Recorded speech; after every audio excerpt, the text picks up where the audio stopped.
Elles ont fait la une de l'actualité. Les médias les ont starifiés, voire statufiés. On ne parlait que d'eux, on ne voyait qu'eux. Et puis, du jour au lendemain, ils ont quitté l'éphémère panthéon de la gloire moderne. Les projos de l'info ont éclairé ailleurs et le public les a zappés. Aussi vite qu'ils avaient quitté l'incognito, ils sont retournés à l'anonymat. Qui étaient-ils? D'où venaient-ils? Pourquoi et comment avaient-ils acquis leur célébrité? De quelle façon, eux et leurs proches, avaient-ils vécu leur végétariat? Pour quelles raisons ont-ils disparu de l'actu? Que s'est-il passé depuis? Bref, que sont-ils devenus? Dans Tout le monde en a parlé à travers d'abord des archives de la gloire, puis une enquête sur leur vie aujourd'hui, et enfin une interview vérité. Je vais vous raconter leur histoire. Voici Tout le monde en a parlé, l'émission qui rallume la lumière.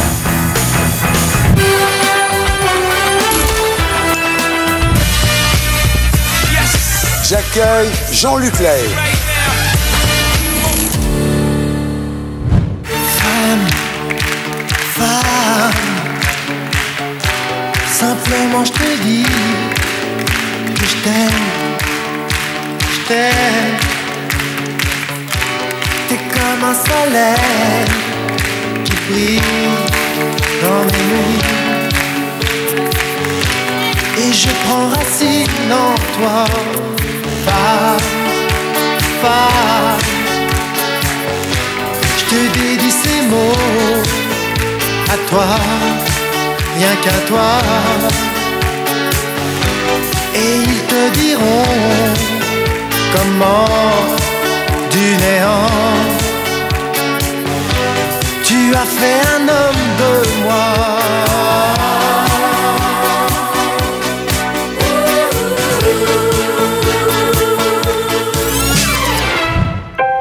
Tout le monde en a parlé à retrouver Jean-Luc Lahaye à Paris.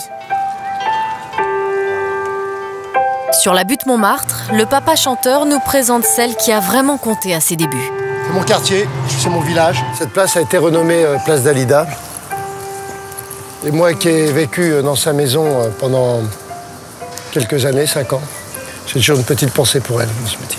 Il y a 25 ans, Dalida, marraine de ses spectacles, lui a mis le pied à l'étrier. C'est lamentable que ce soit déjà tagué. Jean-Luc a profité du revival des années 80 pour revenir sur le devant de la scène. Une tournée notamment orchestrée par Olivier Keffer, l'un des producteurs de la RFM Partie 80 à laquelle le chanteur participe. Un film raconte d'ailleurs l'histoire de cette décennie musicale. Chaque artiste jouera son propre rôle et Jean-Luc a un rôle sur mesure. C'est vraiment quelqu'un qui est généreux, humain, voilà, c'est un être adorable.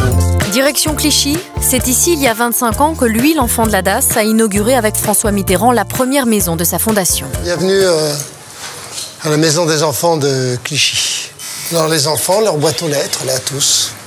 Le centre accueille des enfants victimes de maltraitance physique ou morale. C'est une des 40 chambres. Ce baby m'avait été offert par Coluche. J'ai toujours gardé. Il est resté dans la maison ici. Comment ça va? Bien. T'es pas à l'école? Non. Comment ça se fait? Les maths, c'est les maths? 5 fois 8. 5 fois 8? Ouais. 60. Quoi?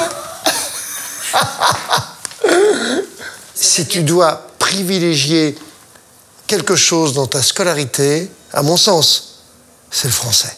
Lis, regarde comment sont faits les mots, comment ils sont conjugués, etc. Et tu imprimes, parce que je suis sûr que tu as une super mémoire. Christiane? Christiane est la secrétaire générale de la Fondation. Elle connaît Jean-Luc Lahaye depuis 1986 et on découvre un Jean-Luc très tendre. Ça va? Bien, bien. Christiane, c'est la forme. Je pense la plus ancienne maintenant. C'est l'ancienne.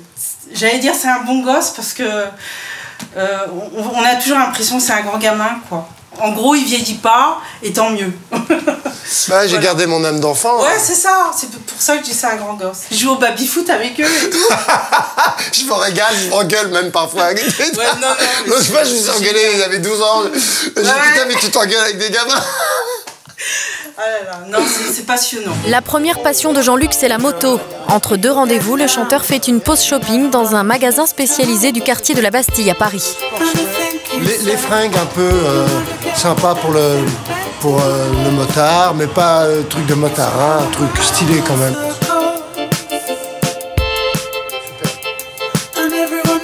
Super. Un gamin, Tu l'emmènes devant toi. Sa passion de la moto, on la retrouve jusque dans l'art contemporain qu'il affectionne. Voilà, c'est la galerie. Jean-Luc poursuit toujours sa carrière de chanteur. D'ailleurs, un nouvel album devrait sortir prochainement. Il retrouve Alain de Pouridis, son réalisateur. J'étais faire des maquettes chez lui, c'était ça. On s'est connus comme ça, et puis on s'est bien entendu. Il réalise tous mes albums. J'ai même plus besoin de venir, il connaît mes tonalités. Un album qui fleure bon les années 80, encore elle.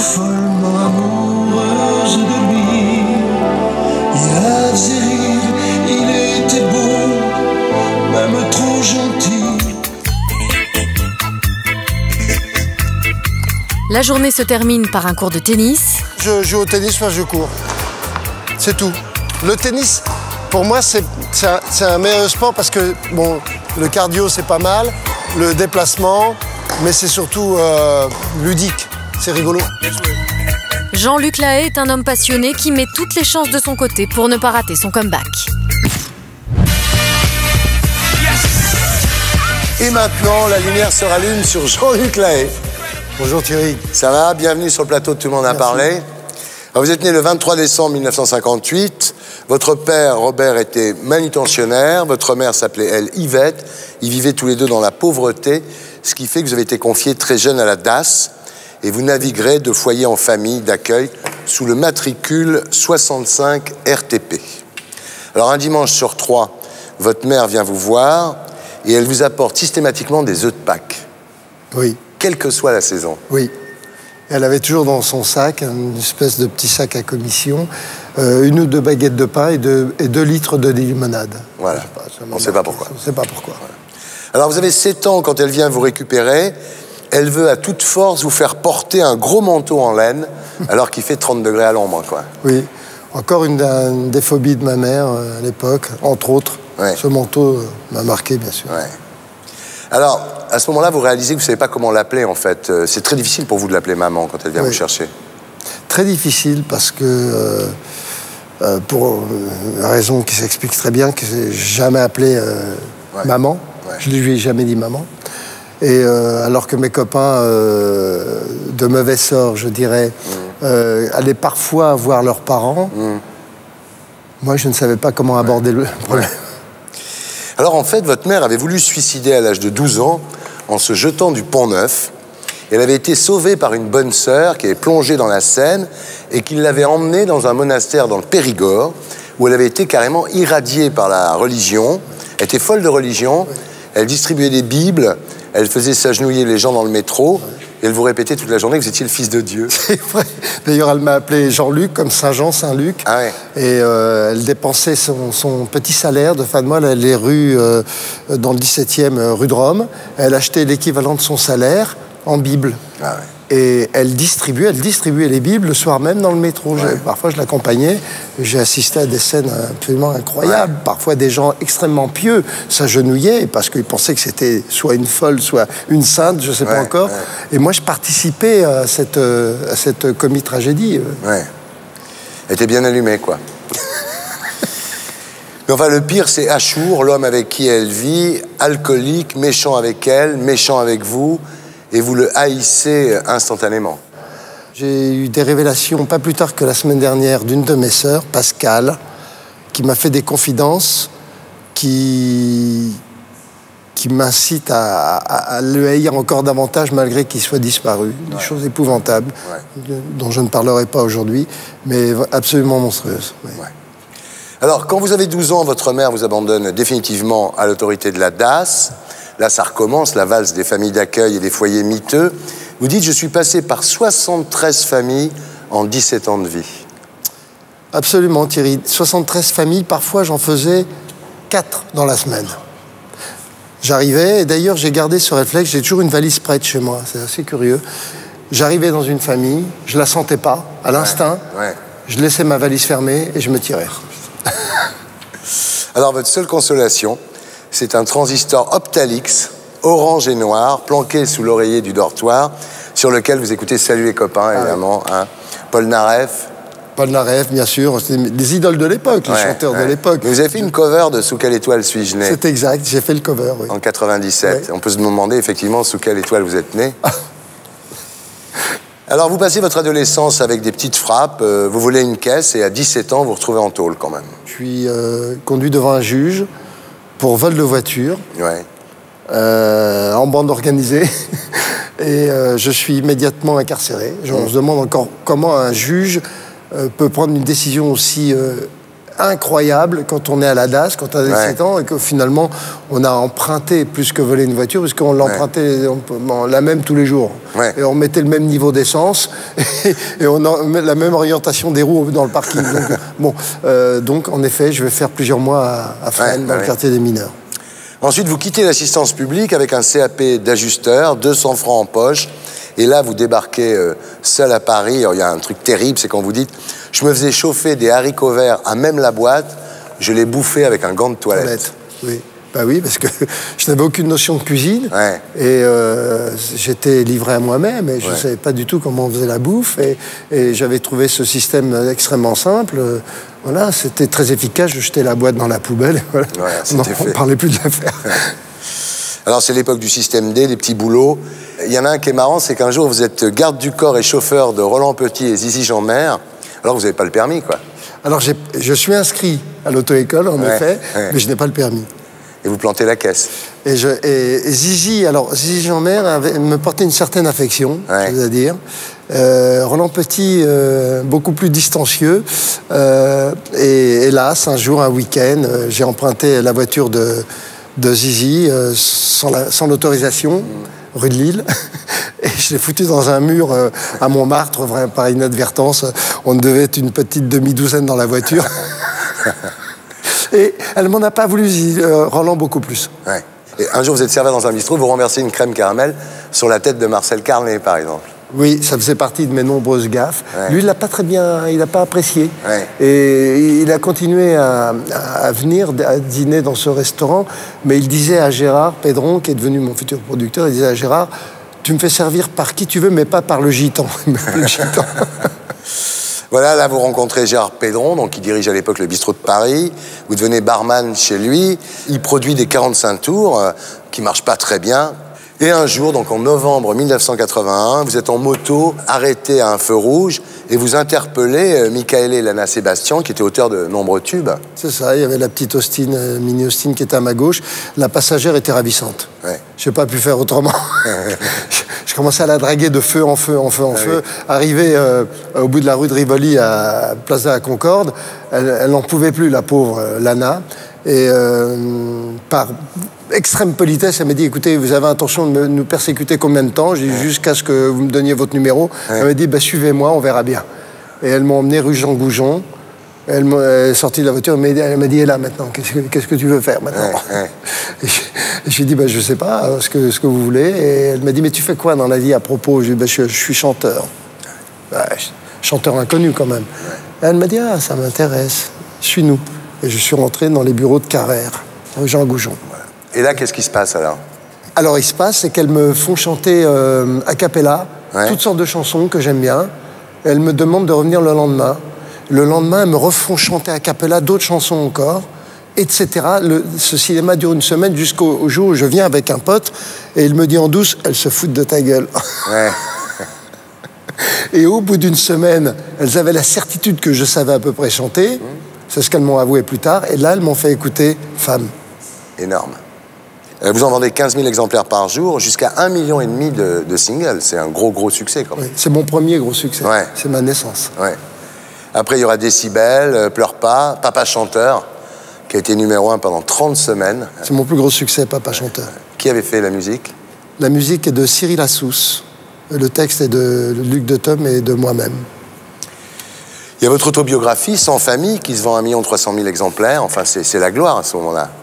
C'est le pic de mon parcours, oui. Ouais. Vous jouez au baby-foot avec le président Mitterrand à l'inauguration du premier établissement de la Fondation, ce que vous appelez la Fonda, que vous faites pour aider les jeunes qui avaient connu le même sort que vous. En effet, le président Mitterrand vient m'honorer de sa présence pour inaugurer cette première maison d'enfants et je lui suggère, en passant devant le baby que m'avait offert Coluche quelques mois auparavant, et je propose une partie de baby au président Mitterrand, qui n'avait jamais touché un baby-foot de sa vie, et au lieu de prendre les poignets, il a pris les joueurs par les têtes. Alors l'aventure continue à la télévision, sur TF1, avec La Haie d'honneur. C'était rapide, la célébrité? Bah, c'est assez soudain quand ça arrive. Ouais. C'est même absolument anormal. Parce qu'on est un Pékin, et puis du jour au lendemain, il y a des gens qui se retournent sur votre passage dans la rue, alors qu'avant, on est tranquille, on peut pisser contre un poteau. En fait.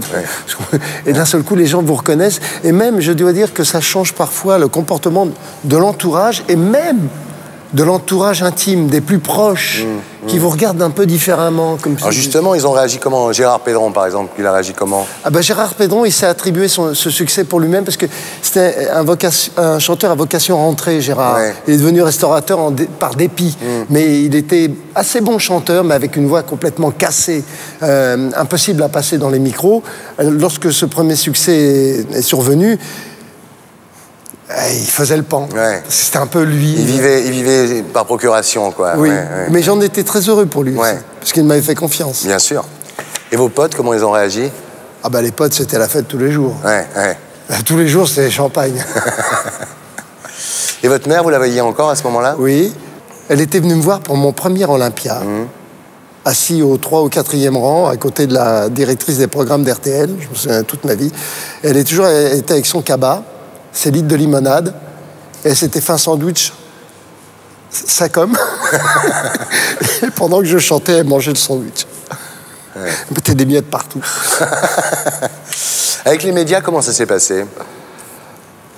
J'ai toujours eu un rapport absolument particulier, mais je dirais presque détestable avec les médias. Pas avec les gens de télé, curieusement, plutôt avec les gens de radio.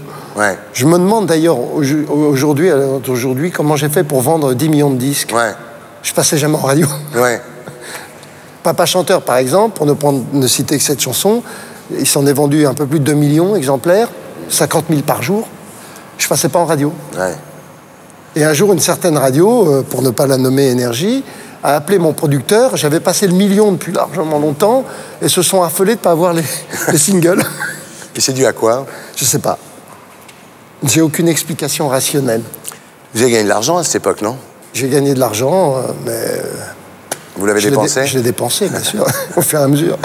Et plutôt vite. Vous n'avez rien gardé? De cette époque, non. Et les amours, ça doit être bien quand on est star, non? Eh bien, les amours, quand on est star, cher Thierry, c'est plutôt sympathique. Les gens vous trouvent un peu plus de qualité, plus de charme. On prend 20 cm, hein, attention, c'est pas rien. Hein. Mais ça peut être aussi un inconvénient dans les amours. D'ailleurs, ça m'a fait divorcer assez rapidement. Oui, vous avez divorcé d'Aurélien. Oui. Quel était le meilleur moment de toute cette époque?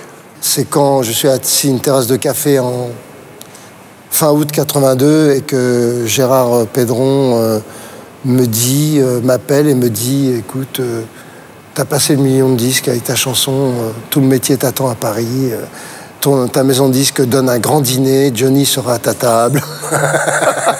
Des trucs de fou. Et là, je suis assis à une terrasse de café avec ma moto, j'ai pas un rond en poche, hein. J'ai fait cette tournée pour 0 centime.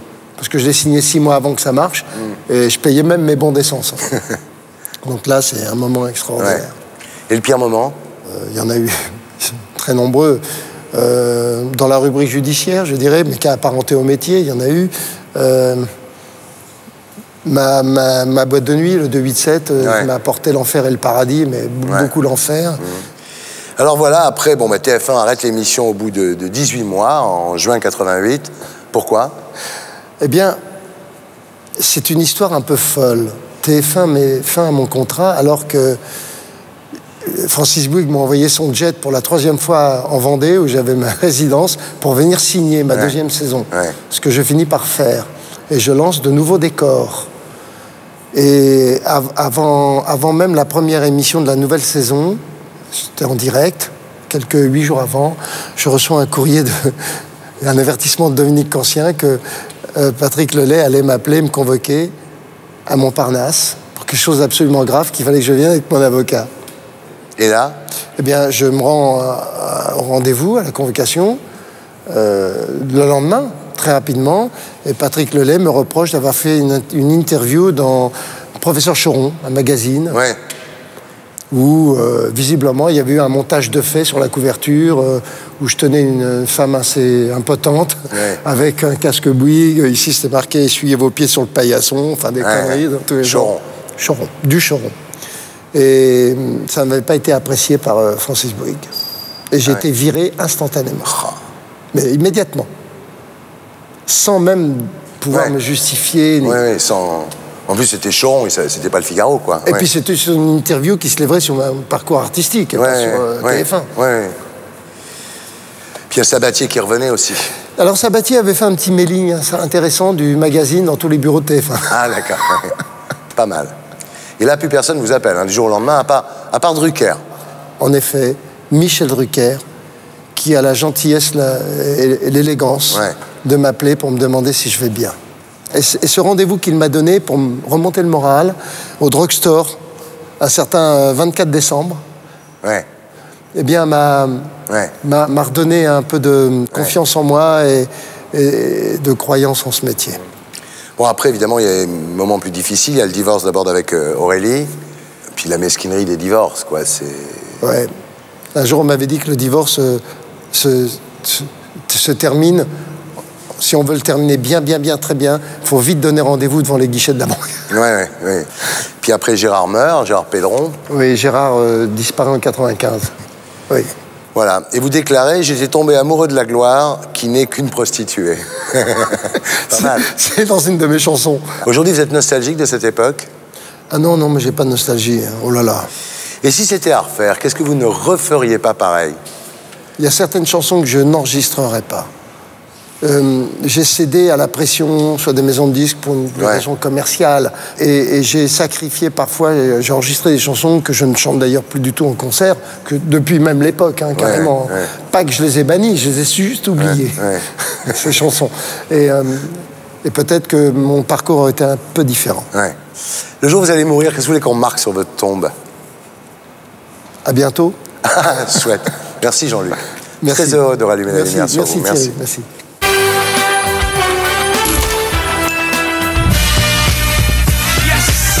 J'accueille Zara White.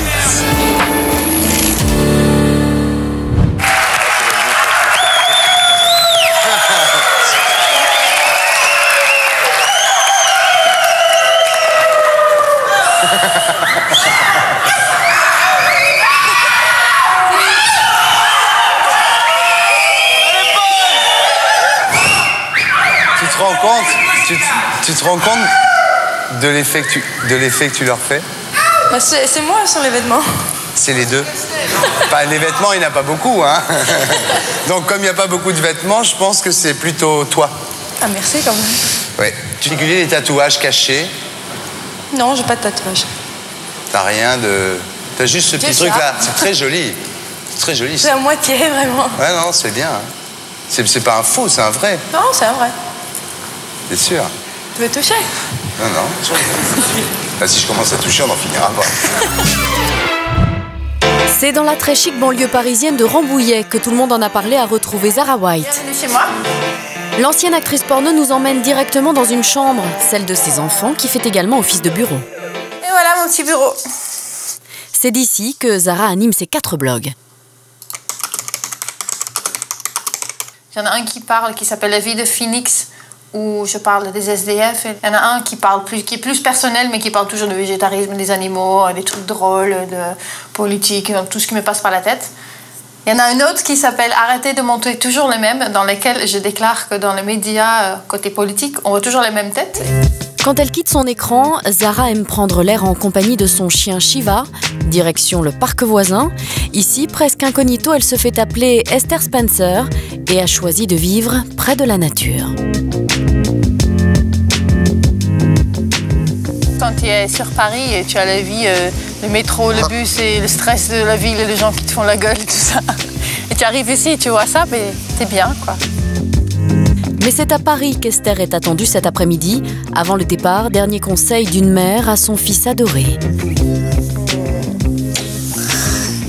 Ciao. Salut. Sois sage. Toi aussi. Moi, je suis toujours sage. À Paris, les nouveaux bureaux d'Esther se trouvent près de la gare de Lyon. Voilà mon lieu de travail. L'actrice porno s'est reconvertie en femme politique. Elle embrasse désormais les idées de l'Alliance écologiste indépendante. Bon, l'antenne locale ne déborde pas d'activité, mais on y retrouve Jean-Marc, le coprésident du parti. Quant à Esther, elle tient le poste de secrétaire nationale. Jean-Marc, je l'ai rencontré en 2007, quand j'avais commencé à avoir l'idée d'utiliser mon nom d'artiste qui ne me servait à moi absolument à rien. Et coup de chance, je ne sais plus pourquoi, mais Jean-Marc, il m'appelle pour une raison qui n'avait rien à voir avec le politique. Je trouvais que la dynamique était exactement ce que j'aimais, le fait d'être ni de droite ni de la gauche, ni contre eux en fin de compte, mais carrément englobant tout. Ça m'a parlé beaucoup et du coup, me voilà. Esther profite de sa pause déjeuner pour faire quelques courses au marché, carottes bio évidemment, et ça n'est pas encore pour ses idées qu'on la reconnaît. Esther Spencer. Yes. Voilà. Enchanté. Dorénavant, Esther ne rêve plus de cuir, comme autant de ses films, mais de bio. Voici mon resto végétarien préféré. C'est quelqu'un que je sens vraiment très transparent, très honnête, et pour moi c'est vraiment des qualités premières pour se présenter dans ce genre de mouvement. Voilà. Bon, maintenant on a une réunion à Nice, donc comme on est à côté de la gare de Lyon, on y va. Allez, au travail. À bientôt. Ce soir, il y a congrès, les valises sont faites. Esther, la pro du porno, rêve de devenir une politicienne de choc. Et maintenant, la lumière se rallume sur Zara White. Zara, bienvenue sur le plateau de Tout le monde a parlé. Merci, ça me fait un super plaisir. Moi aussi. Alors, vous êtes née le 8 novembre 1968 à Rotterdam, aux Pays-Bas, sous le nom de Esther Kooijman. Kooijman. Kooijman. Pas déconner. Ça fait un peu bizarre en français. Faut pas déconner. Alors, votre père était vendeur d'espace publicitaire dans les magazines. Votre mère commence par élever 4 enfants, ensuite elle est serveuse, et elle monte une agence de charme.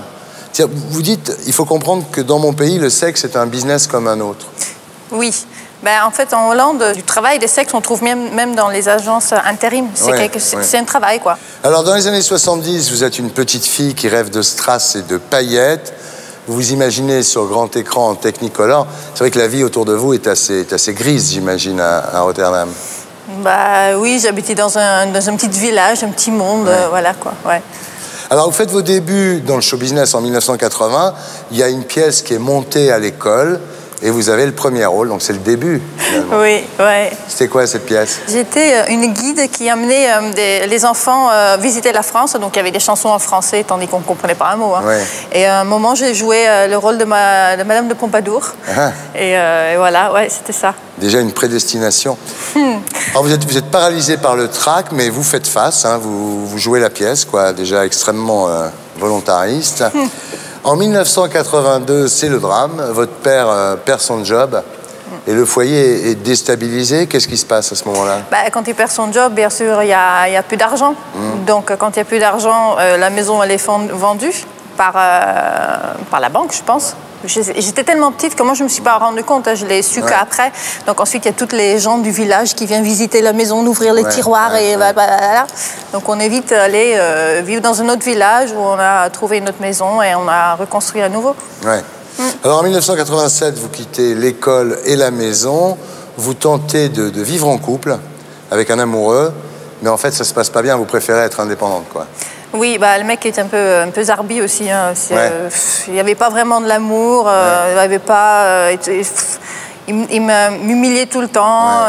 Voilà, c'était le mec style. On invitait des copains à 4 h du matin. Il allait laver les vitres parce qu'il y avait des gens qui avaient fumé. Non, mais... Ah ouais, bien bizarre. Là, donc je me sentais très très triste et très seule. Donc je préférais vivre seule. Voilà. Ouais. Alors vous commencez à cette époque à poser pour un photographe. Vous commencez à faire des photos un petit peu sexy. Et puis c'est vrai que les Hollandais ont une attitude très décontractée par rapport au sexe. Vous dites c'est un peu comme la gymnastique, quoi. Il faut voir que la Hollande, en fait, ça c'est double. Hein. Il y a le parti très très protestant où absolument le sexe c'est sale, c'est pas le bon truc. Et puis il y a la Hollande très tu fais ce que tu veux tant que tu m'emmerdes pas, ça va, quoi. Voilà. Alors effectivement, cette espèce de décontraction vous permet de travailler dans une maison close comme prostituée dès l'âge de 19 ans en 1988. Ça vous pose pas de problème? Bizarrement, j'étais super à l'aise. C'est très bizarre. Je sais que la première expérience que j'ai eue, je montais, on était avec plusieurs filles et j'étais C'est que ça, c'est facile. Et c'est vrai que votre père vous accompagnait en voiture parce qu'il avait peur que les chauffeurs de taxi vous sautent dessus, donc vous alliez au bordel accompagné par papa, quoi. En fait, comme j'habitais dans un tout petit village très éloigné, il fallait que je prenne des taxis. Et le chauffeur de taxi, quand il sait ce qu'on fait comme métier, donc où il va m'amener, ils essayent d'en profiter, il devient insultant. Et mon papa, par geste d'amour, parce que je m'imagine que ça a dû être très difficile, il a dit, bon, ça va être moi alors qui t'amène, au moins je suis sûre que tu y arrives en sécurité. C'est formidable. Ouais. Et l'endroit où vous travaillez s'appelle le White, oui. Ce qui sera finalement votre nom de star, quoi, votre nom de scène, voilà.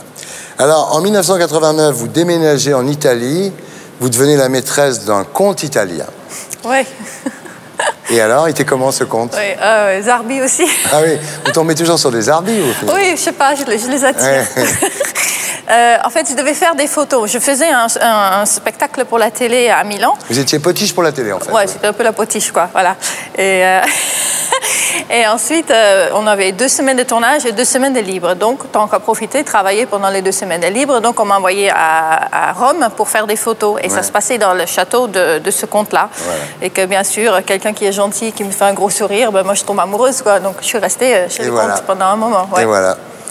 Alors, c'est une époque, vous dites, je vis sans savoir de quoi demain sera fait. Et je ne m'étonne pas de me retrouver à Los Angeles pour un shooting photo qui va transformer ma vie. Là, vous commencez, à cette époque, à Los Angeles, à tourner des films X. Vous dites, j'étais payé pour vivre mes fantasmes. Ben oui, parce que bon, j'avais 19 ans et il y avait plein de trucs qu'on n'ose pas faire, mais sous la couverture que c'était pas moi, mais le rôle qui jouait ce fantasme-là, j'ai découvert un peu ma propre sexualité à travers ça. Je n'ai jamais fait ce que je voulais pas faire, donc je choisissais mes partenaires, mes positions et machin. Je gagnais bien ma vie, je m'éclatais, quoi. J'étais jeune et folle et voilà. Oui, je m'amusais comme une folle, ouais. Ouais, j'étais jeune. Ouais. Alors là, entre 1990 et 1992, vous allez tourner 27 films qui vont vous rendre mondialement célèbre, parce que votre célébrité, elle n'est pas seulement européenne, elle est américaine. Finalement, en 54 jours de tournage, vous allez bâtir 20 ans de notoriété, quoi. C'est bizarre, hein? Ouais. T'imagines combien de gens ils regardent ces films? Mais c'est fou. C'est hallucinant. Tout le monde vous connaît, oui. Mais le truc le plus stupide, c'est que je suis devenue connue au moment que j'avais arrêté. Parce qu'en fait, ma carrière était très, très courte. Très, très courte. Même pas 2 ans, quoi. Et un moment, j'arrête. Et du coup, c'était surtout en France, c'était « Ah ouais, t'as la télé ». Les filles du X commençaient à avoir un nom. C'est comme les top mannequins. À un moment, on ne les connaissait pas par nom. Voilà. Alors là, vous remportez les AVN Awards à Las Vegas, le Hot d'Or à Cannes en 92, pour Rêve de cuir, qui est un film... C'est le meilleur. Hein. Tu l'as vu? Ah ouais, j'aime beaucoup. Ouais. Et ensuite, Hot d'Or d'honneur en 1994, qui est comme une consécration dans le métier. Bon, vous êtes une star à ce moment-là, et ça a été rapide comme célébrité, donc 2 ans de travail et une célébrité éternelle. Le truc le plus bizarre est que je ne l'ai pas fait pour devenir connue, pas du tout. D'ailleurs, je ne savais même pas qu'on pouvait devenir connue en étant fait des films, quoi. Donc, je ne savais pas trop ce qui m'arrivait.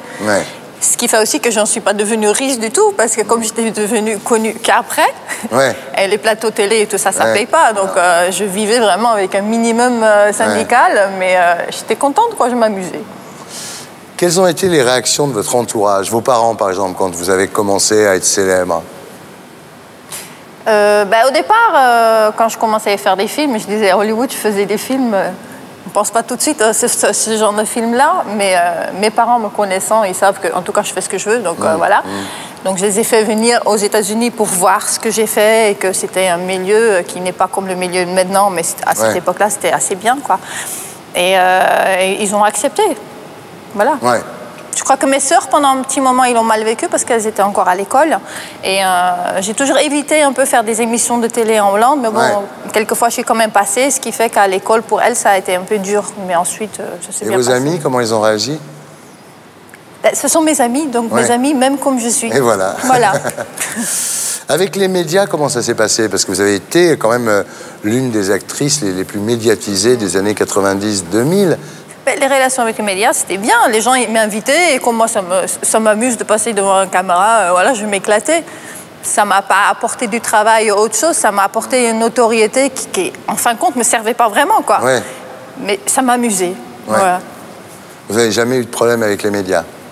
Avec les médias même, non. Bon, tu peux avoir un journaliste que quand tu fais, par exemple, une fois, j'avais dit que, comme j'ai toujours aimé les animaux, que je comptais faire un calendrier avec des animaux.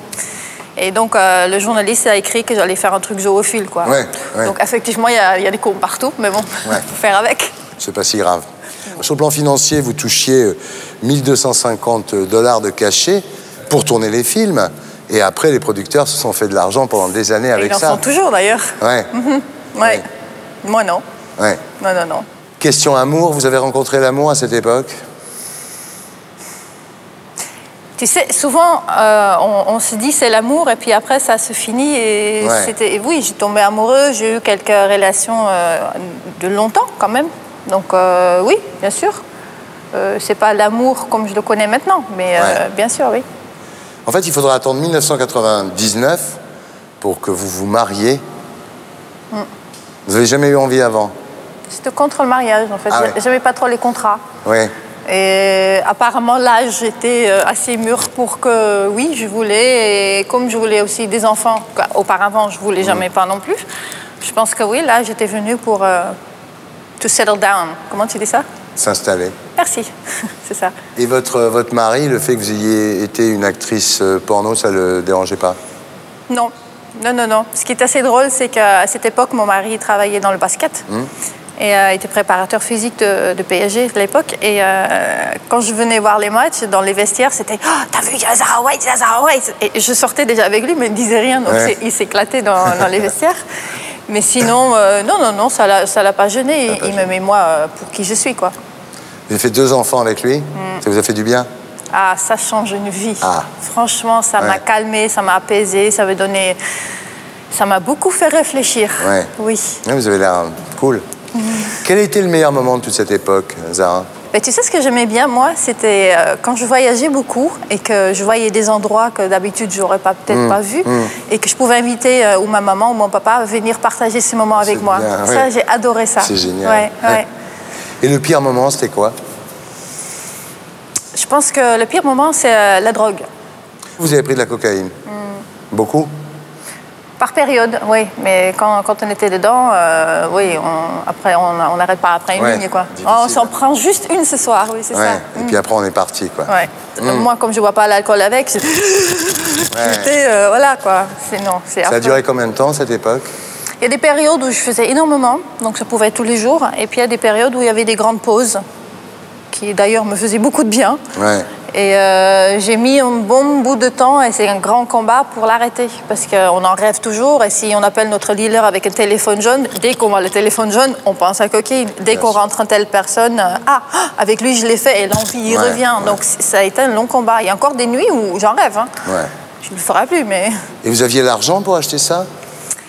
Il y a toujours des potes qui offrent. C'est facile à offrir à une fille parce qu'après, on pense pouvoir faire quelque chose. Mais pour moi, ça me rend complètement frigide. C'est carrément impossible. Ça vous rend frigide? Oui, c'est dommage pour les mecs qui payent. Tant pis pour lui. Aujourd'hui, vous êtes nostalgique de cette époque, Hollywood, le film X? Ce que je regrette, je pense, c'est que ça a ouvert certaines portes. Mais ça en a refermé plein d'autres parce que comme en France, surtout en France, on a un X tatoué sur le front. J'ai tellement envie de faire des émissions de télé sur l'écologie, sur des trucs ludiques et machin. Et quelque part, cette image m'empêche de le faire, quoi. Mais regretter tout ça, non, je me suis amusée. C'est une page qui est tournée, on en commence une autre tous les jours. Très bien. Vous avez de la rancune contre certaines personnes de l'époque? J'aurais pu en avoir. Il y a beaucoup de personnes qui m'ont fait beaucoup de mal. Et avec du recul, j'ai dit... ça m'a énormément aidé à évoluer et à travailler sur moi. Donc maintenant, ces mêmes personnes-là, j'ai dit merci. Qui vous a fait du mal? J'ai eu un manager, par exemple, qui m'a vraiment posé des gros problèmes avec l'État, qui m'a complètement arnaqué, voilà, quoi. Plus que l'aspect financier, pour moi, c'était mon deuxième père. Donc c'était une trahison qui m'a beaucoup, beaucoup blessée. Mais ça m'a fait grandir énormément aussi. Tout ce qui ne vous tue pas vous rend plus fort. Bravo, c'est complètement ça. C'est de Nietzsche, c'est pas de moi. Alors, si c'était à refaire, qu'est-ce que vous ne referiez pas pareil? Faire trop vite confiance aux gens. Mais sur le plan de la carrière, vous feriez la même chose? C'est-à-dire le Whites au départ, les films X. Ben, je ne peux pas m'imaginer ne pas l'avoir fait parce que si je ne l'aurais pas fait, je ne serais pas ici aujourd'hui dans la chaise avec toi, tu vois, déjà. Ouais. Donc, comme là, je suis bien. Ouais. Oui, pourquoi pas? Je ne regrette pas ça, non. Et le jour où vous allez mourir, qu'est-ce que vous voulez qu'on écrive sur votre tombe? I did it my way. Ah. Tiens. C'est très bien. Merci Zara, j'étais très heureux de rallumer la lumière sur vous. Moi aussi. Merci beaucoup. Merci à toi.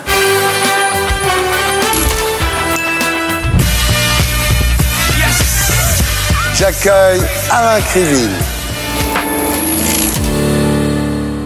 Camarades, la campagne que nous menons n'est pas une campagne électorale.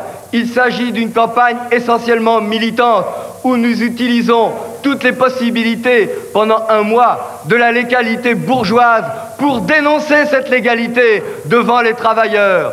Je crois que les militants ici présents ne doivent avoir aucune crainte. Le combat de mai 68, nous le continuerons.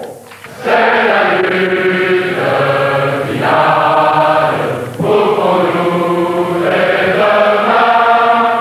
La terre nationale sera le genre humain.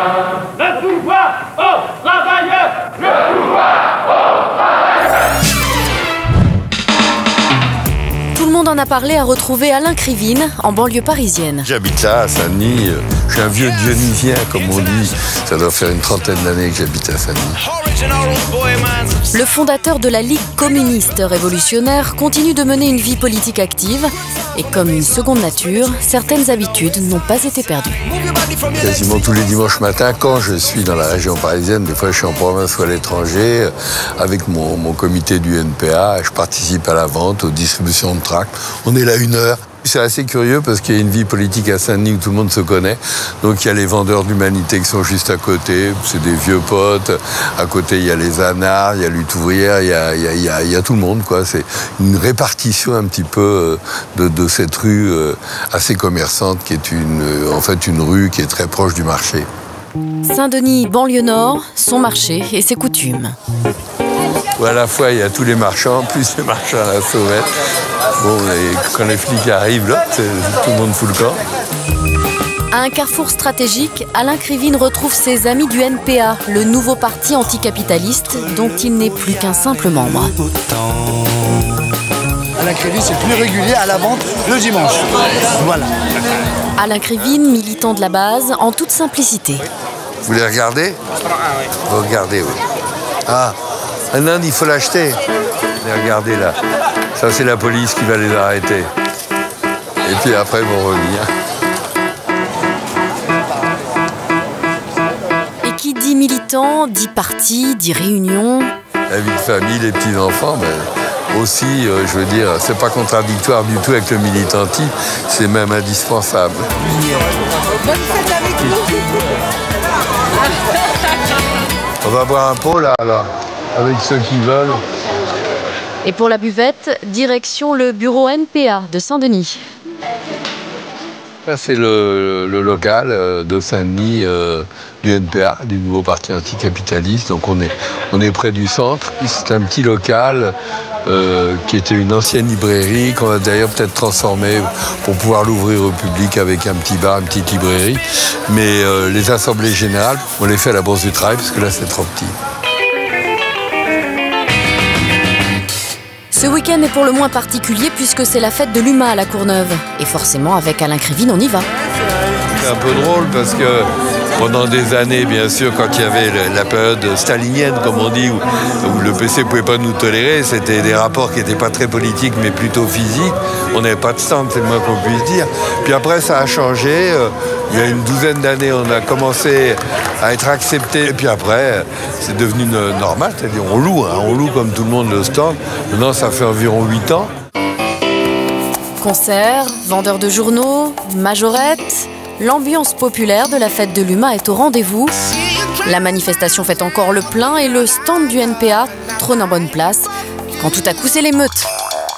Au-dessus de la mêlée, on aperçoit Arnaud Montebourg venu rendre une visite de courtoisie. les dirigeants du PS qui vadrouillaient dans la fête avec souvent des services d'ordre de 30 à 40 personnes dénuées de photographes. Ça, c'est pas tellement le genre de la maison.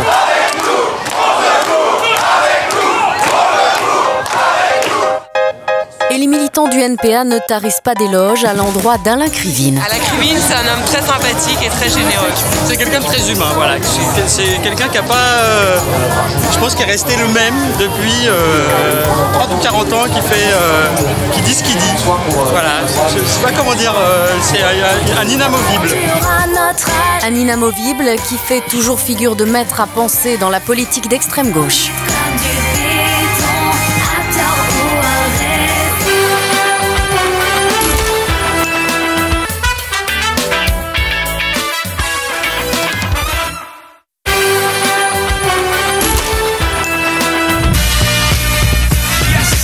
Et maintenant, la lumière se rallume sur Alain Krivine. Bienvenue sur le plateau, tout le monde a parlé. Alors Alain, vous êtes né le 10 juillet 1941 à Paris, en même temps que votre jumeau Hubert. Qu'est-ce qu'il est devenu Hubert? Il est juste à la retraite maintenant, il était prof de physique nucléaire. C'est une tronche. Ouais. Alors vous êtes issu d'une famille juive d'Ukraine, émigré en France à la fin du 19e siècle pour fuir les pogroms. Votre père Pierre était dentiste. Et votre mère, Esther Lottmann, femme au foyer. Alors, vous passez vos premières années rue Taitbout à Paris, là où est le cabinet dentaire de votre père. C'est là qu'un jour, la Gestapo débarque dans l'appartement où il ne restait que votre mère, Hubert et vous, dans des berceaux donc. Et les nazis disent de beaux enfants. Et ils s'en vont. Pourquoi? Peut-être parce qu'on était beaux et qu'ils avaient du goût. Et votre mère, comment elle expliquait ça? Rien, elle n'expliquait pas, elle était peut-être flattée. Je veux dire, ils n'étaient pas venus pour les bébés, là, c'est plus tard, on arrêtait les bébés. Ils étaient venus visiblement pour arrêter mon père. Ouais. Alors là, votre père met sa famille à l'abri des rafles en répartissant ses membres en province. Et lui, il reste à Paris, mais il travaille discrètement, disons, pour d'autres dentistes. J'avais 4 frères. Ouais. J'ai 4 frères, il les a dispatchés, certains à Toulouse, etc. Et les 2 jumeaux, on a été envoyés dans l'Aisne à La Fère, dans une ferme où il y avait une fermière qui nous a accueillis, d'ailleurs. Ça fait partie de tous ces gens qui ont accueilli des jeunes juifs, absolument. Et bon, lui, il allait dans des cabinets de ses copains pour soigner. Ouais. Alors, votre famille réintégrera Paris en 1944. Et là, vous grandissez dans la tradition antifasciste, nourri par les récits des camps, et ce sont vos frères qui vous influencent pour rejoindre le Parti communiste en 1955. J'adhère, oui, à l'organisation des enfants, mais l'Union des vaillants et vaillantes, qui aujourd'hui s'appelle les pionniers, et puis à l'âge de 10 ans, quoi. Je vais faire les sorties avec eux, après je vais devenir moniteur, et puis ensuite je vais adhérer même pas à la jeunesse communiste, mais à l'ancêtre de la jeunesse communiste qui s'appelait l'Union des jeunesses républicaines de France, c'est-à-dire dans les années 55. Là, j'avais effectivement 14 ans. C'est incroyable. Et puis, je vais être envoyé à Moscou en 57, ouais, exactement, comme très bon vendeur du journal des jeunesses de l'époque. Et je veux dire, la vie militante, elle va commencer tout petit. Alors, en 56, c'est l'année de l'expédition franco-britannique sur le canal de Suez au moment de la nationalisation par Nasser, mais c'est aussi l'année de l'insurrection ouvrière à Budapest. Ça vous fait pas réfléchir, ça? Si, c'est un souvenir parce que, comme vous l'avez dit, j'habitais rue Taitbout. Et à l'époque, le siège central du Parti communiste était tout près, Carrefour Châteaudun. Et au moment des événements, comme on dit pudiquement, de Hongrie, c'est-à-dire de l'occupation par l'armée rouge du peuple hongrois, il y a eu une immense manifestation qui a encerclé le siège du comité central, qui aujourd'hui, Carrefour Châteaudun, s'appelle Carrefour Kossuth, et a mis le feu au PC. Moi, à l'époque, j'étais un tout jeune communiste, et j'y suis allé pour défendre le parti. Je me posais pas trop de problèmes, j'étais tout jeune, et il y a des milliers de communistes qui sont aussi descendus dans la rue. Ils n'ont pas réussi à sauver le siège du comité central, mais ensuite les manifestants qui étaient plutôt de droite et d'extrême droite se sont dirigés sur les grands boulevards pour mettre le feu au journal L'Humanité, et là les communistes ont défendu leur canard et il y a eu des grosses bagarres dans Paris. Alors en 1962, vous épousez Michèle Martinet, enseignante, fille du fameux Gilles Martinet. fondateur de France Observateur, qui deviendra ensuite le Nouvel Observateur. C'est une grande figure de la gauche, Gilles Martin. À l'époque où je vais me marier, elle va se retrouver dirigeant d'un parti qui n'existe plus, mais qui a été très marquant, le PSU, le Parti Socialiste Unifié. Bien sûr, le PSU, Charletti. Alors, en 1965, vous participez à la création des Jeunesses communistes révolutionnaires. Vous êtes exclu du Parti communiste français pour position trotskiste.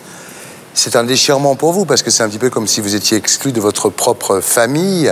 Alors, vous n'avez pas du tout de respect pour les bureaucrates qui vous chassent. Mais vous quittez le siège avec quand même une profonde tristesse. Mais oui, Parti communiste, au-delà de tous les trucs dégueulasses qui ont été faits, qui ont été couverts, le régime soviétique, stalinien et tout, ça représentait autre chose. Pour moi, mais surtout pour des centaines de milliers de gens qui étaient là-dedans. Et bon, c'est vrai que ça fait un coup. On te dit, t'es viré, attitude anti-parti et tout. Je veux dire, j'avais aucun respect pour eux. Mais virer du parti, c'était un peu me faire virer de ma famille. Et c'est vrai qu'à l'époque, les bons moments vous reviennent, les réunions de cellules avec les camarades, la vente de l'UMA dimanche, la garde du balcon de l'immeuble. La garde du siège du comité central. Il y avait un balcon, effectivement, qui est toujours maintenant, toujours Kossuth et non plus Châteaudun. Et effectivement, comme j'habitais là, ma cellule du PC, on montait souvent la garde, parce qu'il y avait des gardes pour protéger l'immeuble du PC. Non, c'était à l'époque, pour les jeunes aujourd'hui, ça veut rien dire. Mais le PC, c'était un parti qui était immensément implanté dans le mouvement ouvrier, dans les quartiers. Et effectivement, on avait des séances de cinéma où les gosses ou les moins gosses, on allait voir des films soviétiques, au Studio 43, Faubourg Montmartre. Je veux dire, il y avait ce qu'on appelait les goguettes, les repas, où on invitait les gens du quartier qui venaient boire un pot, bouffer ensemble. Il y avait une implantation populaire extraordinaire. C'était une contre-société, le Parti communiste pour les travailleurs. Et c'était le côté positif. Sinon, on ne comprend pas pourquoi des millions de gens sont passés en France par le Parti communiste. À l'époque, 25% aux élections. C'était extrêmement puissant. Absolument. Et c'était pas parce que les gens aimaient les camps de concentration soviétiques, même si c'était un point décisif, bien sûr. Alors, personne n'eut un mot pour moi, dites-vous. C'est-à-dire, vous partez comme un chien, quoi. Ça, à l'époque, c'était en plein stalinisme. Dès qu'on est viré du parti, on devient un adversaire, un ennemi. Aujourd'hui, ça a complètement changé, heureusement, puis on n'exclut plus. Mais je veux dire, tous les liens d'amitié, les camarades, ma cellule, etc., les rapports deviennent... Il y a des gens qui ne se parlent plus, qui ne se serrent plus la main, qui ne se voient plus, c'est fini, on est un ennemi. Alors, quand arrive mai 68, vous êtes secrétaire de rédaction à mi-temps chez Hachette. Et là, vous retrouvez vos camarades étudiants qui veulent faire la révolution, renverser le capitalisme. Tout ça dans un esprit quand même un peu romanesque, guévariste. Ce qui est valable chaque fois qu'il y a un immense mouvement de masse, personne n'avait prévu. Vous vous rappelez l'éditorialiste du journal Le Monde qui titrait juste avant « La France s'ennuie », on ne peut pas dire qu'elle s'ennuyait tellement. Donc on ne l'avait pas prévu. On espérait qu'un jour ça pèterait, on ne l'avait pas prévu. Bon, et moi j'étais effectivement chez Hachette. Dès que ça pète, je quitte Hachette immédiatement, rupture de contrat, et je vais au quartier latin, et je vais y habiter, je vais rester là, et puis ça va être toutes les séquences de mai 68 ça marque. C'est la plus grande grève générale qu'on ait jamais connue. 10 millions d'ouvriers en grève, des usines occupées sur la totalité du territoire, avec le drapeau rouge qui flottait au-dessus quand même. C'est pas rien. Ah, c'est du jamais vu. C'est du jamais vu. C'est du jamais vu, puis des cortèges énormes. Il y a un moment, il y avait un vrai problème de pouvoir. Pendant quelques jours, il n'y avait plus de flics à Paris. Il n'y avait plus rien. C'était les syndicalistes qui faisaient la circulation. Alors, il n'y avait plus de fric non plus pour acheter de l'essence. On payait parfois les commerçants avec des bons que des comités d'entreprise d'usines donnaient. Mais je veux dire, c'est un tout autre climat. Puis surtout, ça m'a fait découvrir ce que j'avais lu dans les livres, mais jamais vécu. C'est ça qui me rend toujours optimiste et toujours révolutionnaire. C'est quand vous avez des moments comme ça, les gens sont tous les jours méconnaissables. C'est plus les mêmes. Je veux dire, d'habitude, on métro, boulot, dodo, comme on dit à Paris, seulement, mais on ne connaît pas son voisin de HLM et tout. Là, tout le monde apprend à se connaître. Extraordinaire. C'est extraordinaire. Les gens dans la rue parlent. Je veux dire, les gens sont transformés et se radicalisent de jour en jour. Et du coup, un ouvrier devient poète, une concierge peut devenir chansonnière. Et je veux dire, les gens sont méconnaissables. Et toute la richesse humaine, ça aussi, ça me rend positif, explose et s'explose. Alors là, vous devenez une figure du mouvement, une figure un peu inquiétante pour les bourgeois, parce que les communistes, ils connaissaient, mais les trotskistes, c'était encore autre chose. Et en 1969, vous faites votre service militaire à Verdun, vous êtes 2e classe, Vous avez monté une cellule clando quand même? Un petit peu. C'est-à-dire qu'ils m'ont foutu en tôle après 68. J'y suis resté 1 mois et demi et m'ont envoyé à l'armée immédiatement. J'étais sur Citerre. Et à Verdun. Et quand je suis arrivé à Verdun, ça a été un petit peu l'événement. Et effectivement, on a réussi à construire un petit comité de soldats. Et c'est là que donc, vous portez candidat à la présidentielle. Alors c'est la première fois dans l'histoire, sans doute la dernière évidemment, puisqu'il n'y a plus de service militaire de toute façon, où un bidas devient candidat à la présidentielle, quoi. Et là, ça a été un problème énorme parce que ce n'était pas prévu par la Constitution qui disait qu'il fallait avoir suivi ses obligations militaires, un truc comme ça. Mais moi, je n'avais pas terminé, j'étais toujours soldat. Et puis, j'étais confronté à un général, en plus. C'était De Gaulle qui était plus gradé que moi. Donc, ça a foutu le bousin dans la caserne. Le colonel ne savait plus quoi faire de moi. Finalement, on a accepté que je rencontre mes copains qui venaient de Paris dans une salle spéciale. Puis, finalement, ils m'ont fait sortir la nuit en douce dans la voiture d'un lieutenant en civil pour aller rencontrer un point de rencontre. On avait étudié ça sur une carte d'état-major avec les officiers pour que personne, la presse qui entourait le truc, ne sache pas où mes camarades allaient me prendre. Et c'est là où j'ai vu les faiblesses de l'armée, c'est que le point de rencontre était devant une gare qui n'existait plus. J'ai quand même rencontré mes camarades. Ah ouais. Alors là, vous commencez tous vos discours par... Pour la première fois, un candidat révolutionnaire s'adresse à vous. Alors ça, c'était assez facile à comprendre. Mais après, franchement, vous êtes d'accord, quoi. Votre discours à l'époque, il était complètement imbitable. Sur le fond, je remets rien en cause. Mais par contre, sur la forme, je suis complètement d'accord. Je pense, mais bon, c'est un peu ce qu'on était. Moi, j'étais étudiant. On n'avait pas l'habitude de s'adresser à des millions de gens, comme par exemple aujourd'hui Olivier Besancenot ou Arlette Laguillet à son époque. Mais c'est dit d'une façon incompréhensible ou qui fout la trouille. Parce que c'est vraiment un langage étudiant sur un fond juste. Oui, tout à fait. Mais ça, il y avait des progrès à faire. Et moi, effectivement, j'étais le premier. En tous les cas, tout le monde vous connaît. Vous venez célèbre. Comment a réagi votre entourage quand vous avez eu cette notoriété, Alain? Il faut toujours faire attention entre les gens qui viennent vous flatter et les gens qui sont contents parce qu'ils ont à peu près les mêmes idées. Donc là, c'est là où on s'habitue à faire les séparations. Vos parents, ils ont réagi comment? Non, bien, ils étaient de gauche, des bons bourgeois de gauche. Mais à l'époque, c'était très courant.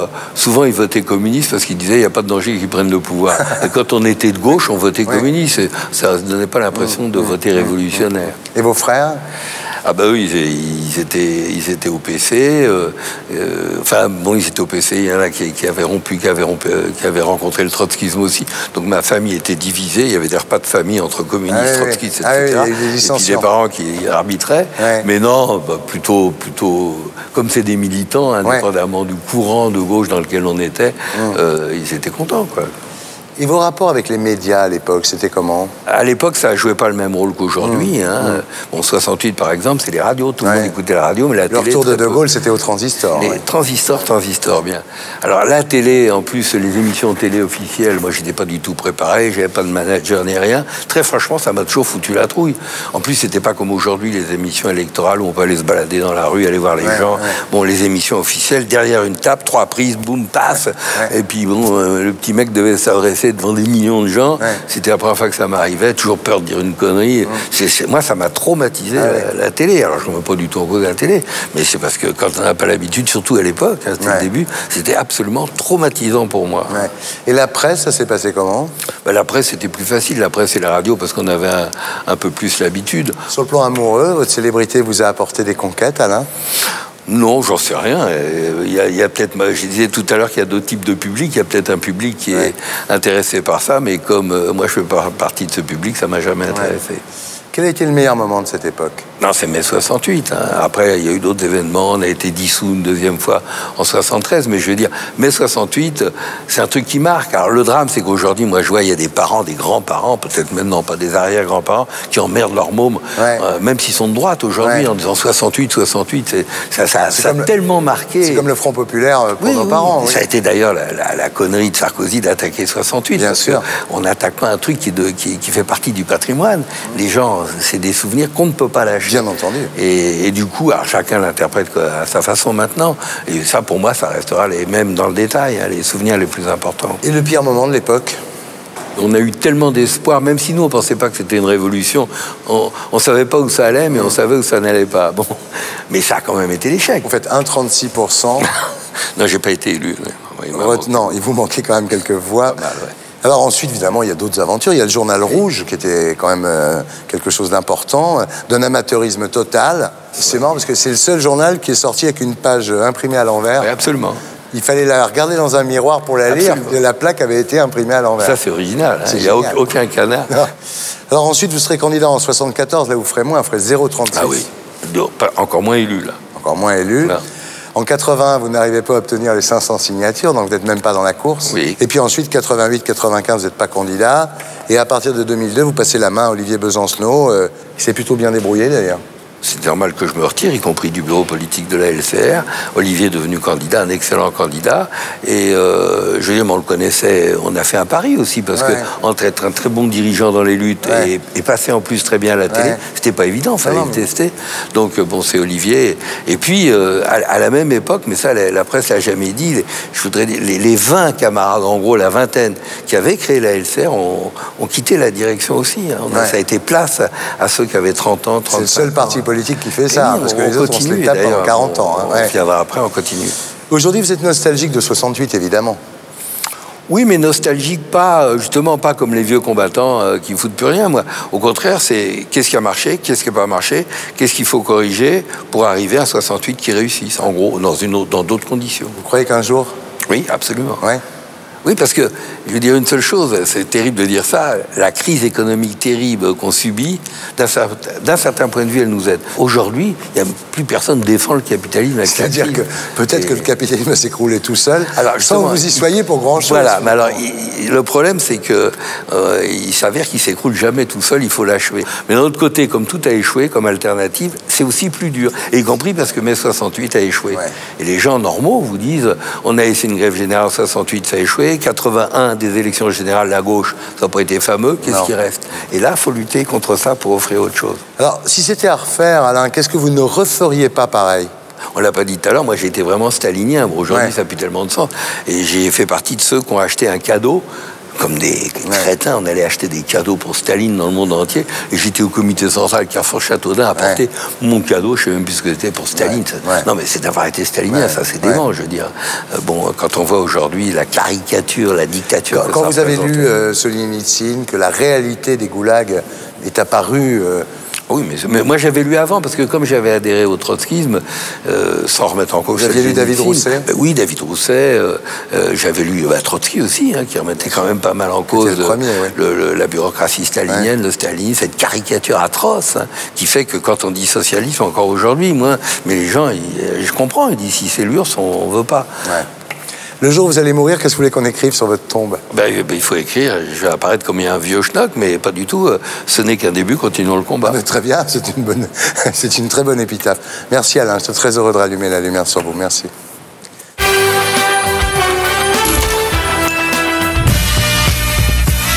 J'accueille Pierrette Bresse. Eh bien, dimanche, tiercé à Auteuil, où va se courir le fameux prix du président de la République, l'une des plus belles courses de ce meeting de printemps.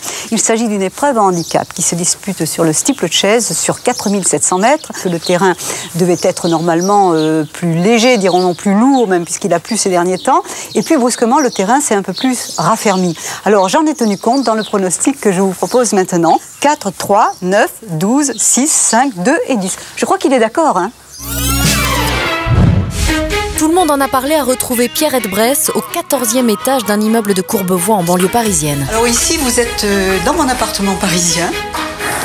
Regardez, une vue splendide sur Paris. C'est mon petit coin de paradis à Paris.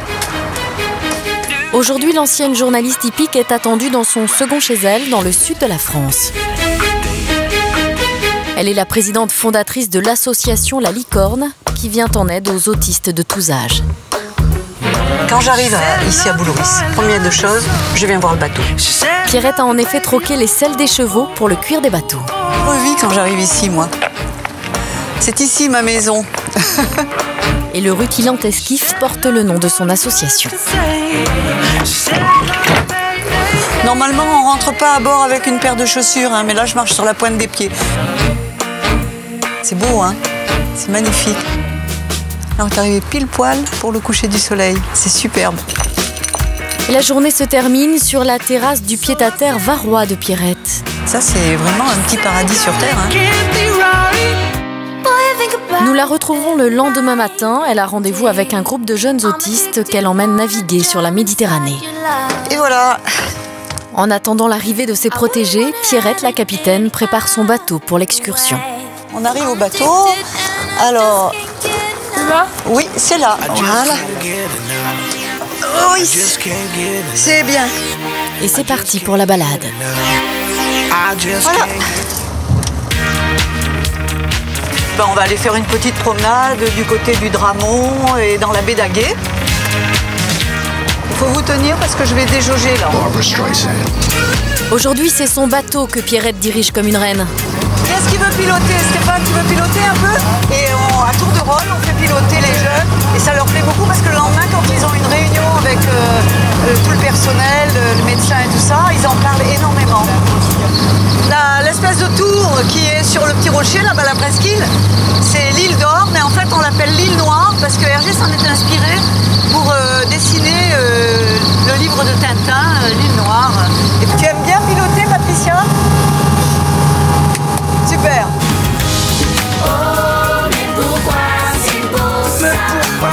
Une demi-heure après, le groupe rentre au port et l'équipage est aux anges. Prochaine étape, on va rejoindre les enfants de l'hôpital de Fréjus-Saint-Raphaël au Poney Club de Robert Léré. Et là, on va assister à une séance d'équithérapie. L'équithérapie repose sur les liens affectifs et physiques créés entre les poneys et les autistes. Les enfants sont stimulés, ce qui les aide à s'ouvrir au monde extérieur. Allez, ça. Allez, vas-y. Toi tout seul. Toi. Allez, vas-y. Oui. Allez, encore. Tiens. Et moi, j'ai envie de nez. Et sur son dos, pas sur ses fesses. Moi, je ne monte plus à cheval, mais le fait de pouvoir offrir ces cours de poney à des enfants handicapés, disons, bah, pour moi, c'est une récompense, quoi. Il n'y a pas que les chevaux de course qui comptent. Hein. On voit qu'il est en totale confiance. Je suis étonnée de voir le comportement de ces enfants dès qu'ils sont à cheval. Vraiment, de les voir participer, de les voir à l'écoute. Vraiment, le poney, ils sont étonnés et épatés tous les jours, hein, ceux qui encadrent ces enfants-là. Donc, le petit Sofiane, de l'entendre rire comme ça, alors que c'est celui qui parle pas, mais là, il s'exprime à sa façon. Pour le moment, il rit, il participe. Il est dans un état de plaisir. Et en fin de journée, Pierrette s'accorde un peu de bon temps. Bon, ben, on va y aller, hein, pour la mer, surtout pour le bateau. Et nous, les Provençaux, on a ça dans le sang. Hein. Il l'a pris. Ouais. Moi, du coup, j'ai le point. Loin des hippodromes, Pierrette Bresse a trouvé un nouveau sens à sa vie. Et maintenant, la lumière se rallume sur Pierrette Bresse. Bienvenue sur le plateau, tout le monde a parlé. Bonjour Thierry et merci. Alors, vous êtes né le 12 février 1939 à Cannes. Absolument. Alors, votre père était d'abord marin dans la marine marchande et ensuite dans la marine de guerre et ensuite chef de chantier aux Grands Travaux de Marseille, qui est une entreprise en fait de travaux publics. Hein. Exactement. Votre mère s'occupait de ses enfants, 4. Oui. Le premier signe du destin, c'est que vous êtes toute jeune pendant la guerre à Cannes et le quartier où vous habitez est bombardé et la seule chose qui reste intacte, c'est une enseigne d'une station-service. Avec un cheval ailé et je me suis dit, bon, ben, c'est bizarre quand même. C'est un signe. C'est un signe. Et d'ailleurs, ce sont les mêmes bombardements qui vous amènent à vous réfugier à Mossane, en Camargue, où vivent vos grands-parents. Et là, dans les manades où votre grand-père vous emmène, vous prenez le virus du cheval. Absolument, je suis une passionnée de la Camargue, de Mossane, j'y vais tous les ans.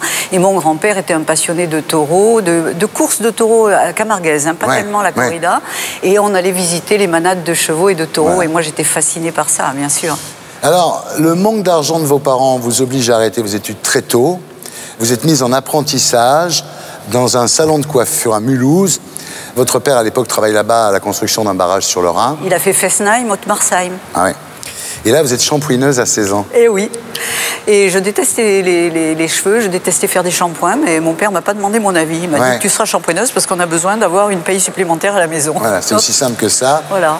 Et à 17 ans, vous débarquez à Paris comme shampooineuse. Mon patron d'apprentissage à Mulhouse, José Klein, avait un contact à Paris et je suis rentrée dans le plus grand salon de coiffure pour hommes de Paris. Georges Hardy, qui était le coiffeur de luxe pour hommes à l'époque à Paris, rue Rouget de Lille. Oui. Voilà. Et alors, c'est une époque pas facile, hein. Vous dites, je mangeais quand j'avais un peu d'argent, quoi. On était surtout payé avec les pourboires. On n'avait pratiquement pas de salaire à la fin du mois.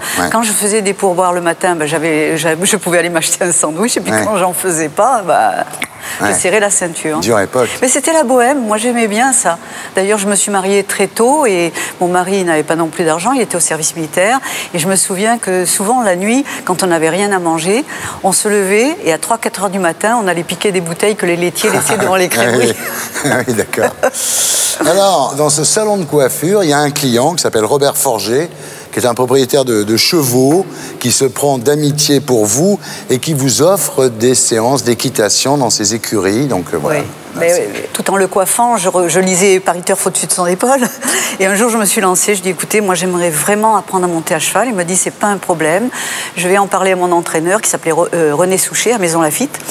Et puis, les jours de congé, vous pourrez aller monter chez lui. Alors, c'est vrai qu'au début, démarrer en apprenant sur un cheval de course, c'est comme piloter une Ferrari quand on n'a jamais passé son permis, quoi. J'étais plus souvent par terre qu'à cheval. Donc là, vous êtes shampooineuse le jour et puis à temps perdu, vous allez là-bas pour monter à cheval.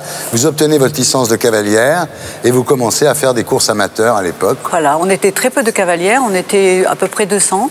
Et les femmes étaient interdites dans les courses d'hommes, bien évidemment. C'est pour ça qu'on avait des courses amateurs femmes. Maintenant, aujourd'hui, les femmes ont le droit de monter dans les courses avec les jockeys. Alors, c'est à l'occasion d'une victoire que André Lacaze de Paris Match vous remarque, fait un reportage sur vous.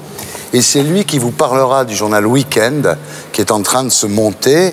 Et là, vous commencez dans la presse écrite, quoi. Ben oui, alors Dédé Lacaze, on l'appelait comme ça, est venu me voir. Il m'a dit, mais qu'est-ce que tu fais dans shampooineuse? C'est pas pour toi, tu connais les chevaux. Je montais les galops le matin avec Saint-Martin, Maxime Garcia et tout ça. Je connaissais bien les chevaux. Il m'a dit, tu devrais aller proposer une rubrique au journal Week-end. Vas-y. Moi, j'osais pas. Je dis, mais attends, j'ai même pas mon certificat d'études, je sais à peine écrire. Il me dit, oui, mais tu as des idées. C'est la seule chose qui compte, c'est d'avoir des idées. Alors je me suis lancée, je suis allée voir Monsieur Pasquello, Maurice Pasquello, qui était le rédacteur en chef de Week-end, et puis je lui ai dit, voilà, à cheval je sais tout faire, je monte les galops, bon voilà, j'aimerais faire une rubrique. Alors il m'a regardé, il m'a dit, bon, on peut faire un essai. Je me souviens, j'ai eu un petit écho la première semaine, un quart de page la semaine d'après, une demi-page la semaine d'après, et au bout de 3 mois, je me retrouvais chef de rubrique avec des journalistes avec moi qui allaient sur le terrain. Et je montais les chevaux de course, certains qui allaient courir le tiercé. Voilà. Vous étiez très bien placé pour en parler. Voilà. Très vite, donc, vous prenez rendez-vous avec Raymond Marcillac, qui à l'époque est patron des sports à l'ORTF. Il vous embauche en 1964, vous avez 25 ans, et vous dites, j'ai eu la chance d'avoir commencé en même temps que la télé elle-même. C'est une chance inouïe. Oui. J'étais au service des sports de l'ORTF. Il y avait Stéphane Collaro, il y avait Michel Drucker, il y avait Thierry Roland, que des gens qui, maintenant, on les appelle les dinosaures de la télévision, dont je fais partie. mais on est toujours là, on est toujours connus. Parce qu'aujourd'hui, il y a trop de monde. Bien sûr. Alors, à l'époque, vous êtes la seule femme au service des sports. C'est pas facile pour vous. Et un jour, Léon Zitrone vous envoie une lettre. Je vous interdis de venir galoper sur mon gazon. Ben oui, c'est du pur Léon Zitrone. C'est du pur Zitrone, très méchant Zitrone. Hein. Très méchant. Et puis un jour, j'ai eu le culot d'aller le voir. On déjeunait ensemble à Vincennes. Il était assis à côté de moi. Je dis, écoutez Léon, j'ai vraiment une question à vous poser. Pourquoi vous m'avez fait la guerre comme ça quand j'ai débuté? Et là, il m'a fait une réponse qui m'a époustouflée. Il m'a dit, mais chère Pierrette, vous savez que j'avais une famille à nourrir. Il fallait que je fasse attention. Il s'accrochait à sa place. Alors que personne ne le mettait en cause. Personne, c'était une star. Moi, j'étais rien. Bien sûr. Et toute sa vie, et puis ça a été confirmé par sa famille, toute sa vie, il a eu peur de perdre et de ne pas pouvoir nourrir ses enfants. Vous avez fait une longue carrière sur le service public, vous devenez une star de la télé. Et quelle a été la réaction de votre entourage à ce moment-là, vos parents, quand vous êtes devenue vedette? Alors, bizarrement, c'est mon grand-père surtout qui a réagi, parce que c'est là que j'ai appris qu'il avait fait son service militaire à cheval dans les Dragons. Et il était très fier, mon grand-père, parce que c'était lui qui m'avait montré les chevaux, la Camargue, les taureaux. Bon, je ne pouvais pas monter de taureaux, bien évidemment, mais les chevaux, alors là, c'était sa passion à lui. Et c'est comme ça que j'ai découvert, c'était la passion de mon grand-père. Avec les médias, comment ça s'est passé? C'est des bonnes relations avec les journalistes? Oui. Moi, j'ai jamais cherché comment dire, à me faire reconnaître. D'ailleurs, j'ai jamais fait la une d'un magazine, jamais. Bon, je crois que si on veut vivre discret, on peut dans ce métier-là. Il suffit de le vouloir, tout simplement. L'argent, vous n'avez pas gagné beaucoup d'argent, en fait. Mais non, j'ai été engagée à 7 000 francs net par mois par Jean-Pierre Elkabbach en 78. 7 000 francs, c'était rien. La télé vous a pas rendu riche, quoi. Ah, pas du tout. Non. Moi, j'ai fini ma carrière en 2001. Je gagnais 17 000 francs net par mois, ce qui n'était rien du tout. Quel a été le meilleur moment de cette époque, disons, de la télé? Le meilleur moment, c'est quand Jean-Pierre Elkabbach, chaque fois que j'avais un scoop et que j'allais lui dire ça, je pourrais le faire, est-ce que je peux? Il me laissait carte blanche. C'est comme ça que j'ai fait tous les scoops que j'ai pu faire à France 2. Le pire moment de cette époque? Un jour, il y en a un qui a voulu prendre ma place. C'était qui? C'était Philippe Bouchara, qui maintenant il est président des courses de Cabourg, je crois, enfin je ne sais plus. Mais moi qui suis gentille et plutôt j'aime partager, je suis allée le voir, j'ai dit écoute Philippe, moi je veux bien que tu fasses ça à ma place, mais je te propose une chose, honnête, on partage. Non, je veux pas. Bon, très bien. Je lui dis alors, si tu veux rentrer en guerre avec moi, tu vas pas gagner cette guerre pour plusieurs raisons, et je vais te dire la principale raison. Tu peux pas gagner parce que tu as jamais eu faim de ta vie. Et que moi, c'est mon casse-croûte que tu essaies de me piquer, et ça, jamais je laisserai faire. Et finalement, c'est vrai qu'il l'a fait pendant 6 mois, 1 an, et que moi, je suis revenue reprendre ma place. Alors là, nous sommes en 1985, vous êtes très connu, ça se passe très bien, vous disparaissez. Il faut dire que ça va pas très bien dans votre vie à l'époque, hein. 3 mariages, 3 divorces, vous craquez un peu. Et là, vous avez demandé à Lionel Ovadia de vous remplacer dans le magazine du Cheval que vous présentez sur France 2. Vous dites aux téléspectateurs au revoir, je vous reverrai un jour peut-être, et vous partez. Et voilà. Vous disparaissez. Pendant toute cette vie de réussite, j'avais un peu perdu, pas mon âme, mais ma tendresse, ma fraîcheur. Quand on devient un guerrier, on ne peut plus être sentimental. Et je jouais beaucoup avec les hommes. Je prenais, je jetais, je prenais. Et puis un jour, je suis tombée sur un beaucoup plus coriace que les autres, qui n'a pas accepté ça. Et qui m'a fait une guerre insoutenable. Donc j'ai eu peur, j'avais quand même ma fille et mon fils, et j'ai dit, il faut que je parte là. Il faut que je parte parce que ça va mal se terminer l'affaire. Et donc j'ai cherché à partir, j'essayais de partir dans un pays francophone, je n'y arrivais pas. Et un beau soir, j'ai eu l'idée d'appeler un copain qui montait en course avec moi, qui était en Israël, Nico Gabay. Et je pleurais, j'en pouvais plus, et il me dit, écoute, tu prends un billet d'avion, tu viens, je m'occupe de toi. C'est incroyable parce que personne ne sait où vous êtes parti, ni vos parents, ni vos proches. En fait, vous débarquez en Israël, effectivement, avec votre fille Isabelle, qui avait 12 ans à l'époque, et 4 valises. J'avais emmené ma Bible et le dictionnaire des symboles avec moi. Très bien. On ne sait jamais pour voyager. Alors là-bas, en Israël, vous êtes en pleine quête spirituelle. Vous hantez les lieux saints, Jérusalem, Bethléem, Nazareth, les rives du Jourdain. Et il se passe des trucs bizarres. Vous avez des signes annonciateurs de quelque chose. L'histoire du colibri, par exemple. Oui. C'était à Yafo, à Jaffa, une belle terrasse qui donnait sur la mer. Et là, je retrouvais petit à petit la paix. Et je priais beaucoup, moi qui n'étais pas habituée à prier. Je demandais, mon Dieu, viens à mon secours, viens m'aider, parce que voilà. Et un jour, Isabelle faisait ses devoirs, il y a une sorte de bourdon qui est rentré dans la pièce.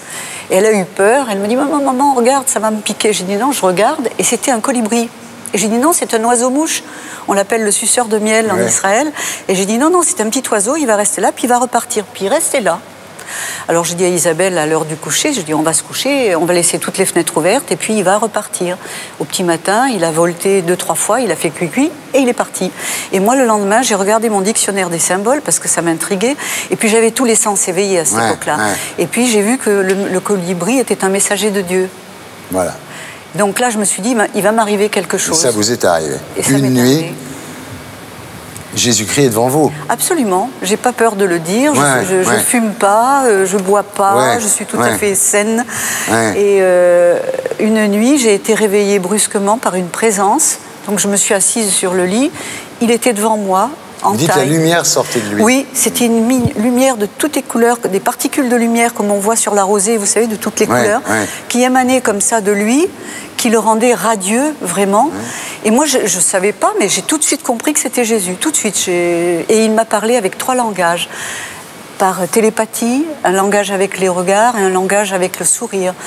Et c'était fabuleux parce que je recevais tout ça en moi et j'avais l'impression d'être immergée dans sa lumière, de respirer, de renaître. Et il m'a dit, maintenant tu es pardonné. Ouais. Il faut que tu retournes dans ton pays, tu seras l'un des flambeaux de la foi. Voilà. Et il m'a dit plein d'autres choses. J'ai besoin de toi en France, tu dois rentrer, etc. Absolument, parce que je voulais plus rentrer, j'avais peur et puis je voulais pas. Et il m'a donné une force inouïe. Il m'a dit, je serai toujours près de toi et en toi, tu n'auras plus jamais peur. Ouais. Et ça continue encore aujourd'hui.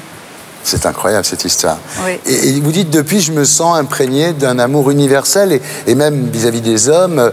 Évidemment, c'est important. J'ai fait une promesse là. Je lui ai fait une promesse.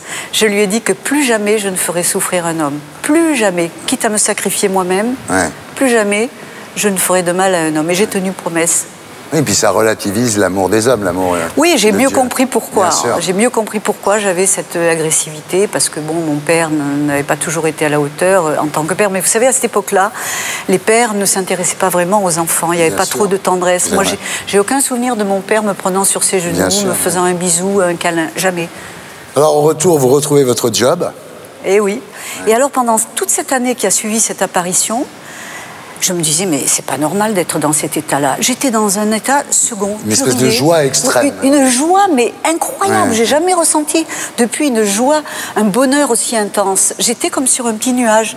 J'étais, mais voilà, comme ça. Et puis ça s'est estompé parce que toute sa vie, on peut pas rester. Mais en même temps, il reste l'essentiel. L'essentiel, c'est d'avoir rencontré Jésus, d'avoir foi en lui. Mais du coup, je me suis retrouvée agnostique, croyante. Croyante.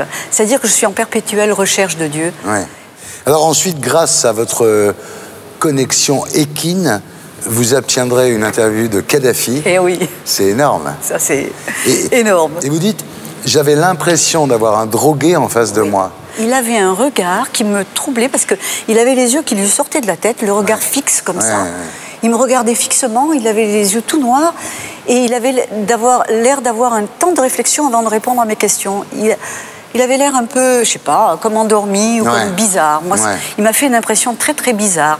Puis alors, quel metteur en scène. Il avait envoyé son chauffeur pour nous prendre, pour faire l'interview dans les ruines. Au beau milieu de l'interview, il y a le muezzin qui appelle à la prière. Il arrête l'interview.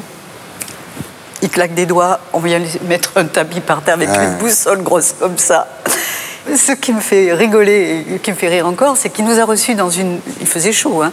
Il avait une tenue de ski Pierre Cardin, des boots qu'il a enlevées, elles n'étaient pas lacées pour faire sa prière.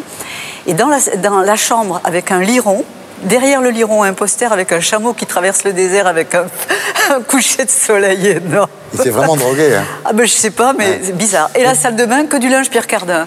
Alors aujourd'hui, est-ce que vous êtes nostalgique de cette grande époque de la télé? Je ne regrette absolument rien. Je ne suis pas nostalgique. Je trouve que j'ai vécu la meilleure part de la télévision jusqu'en 2001, puisque j'ai pu faire carrière.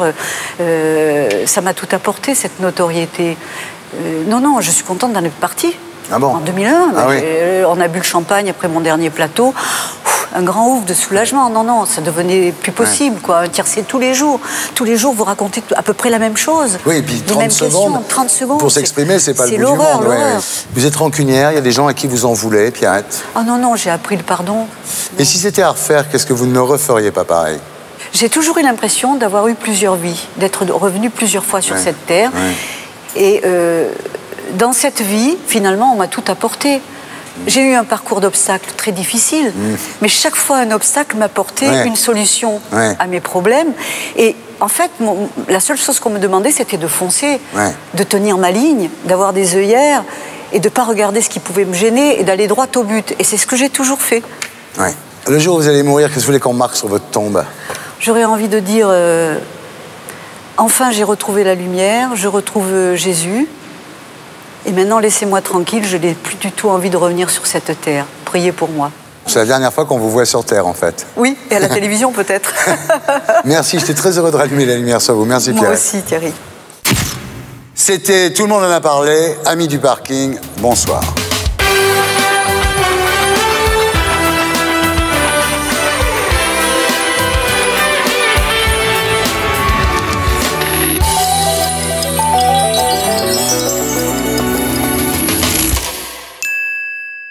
Et pour être sûr de ne rien rater de Inarditube, abonnez-vous et mettez un pouce bleu.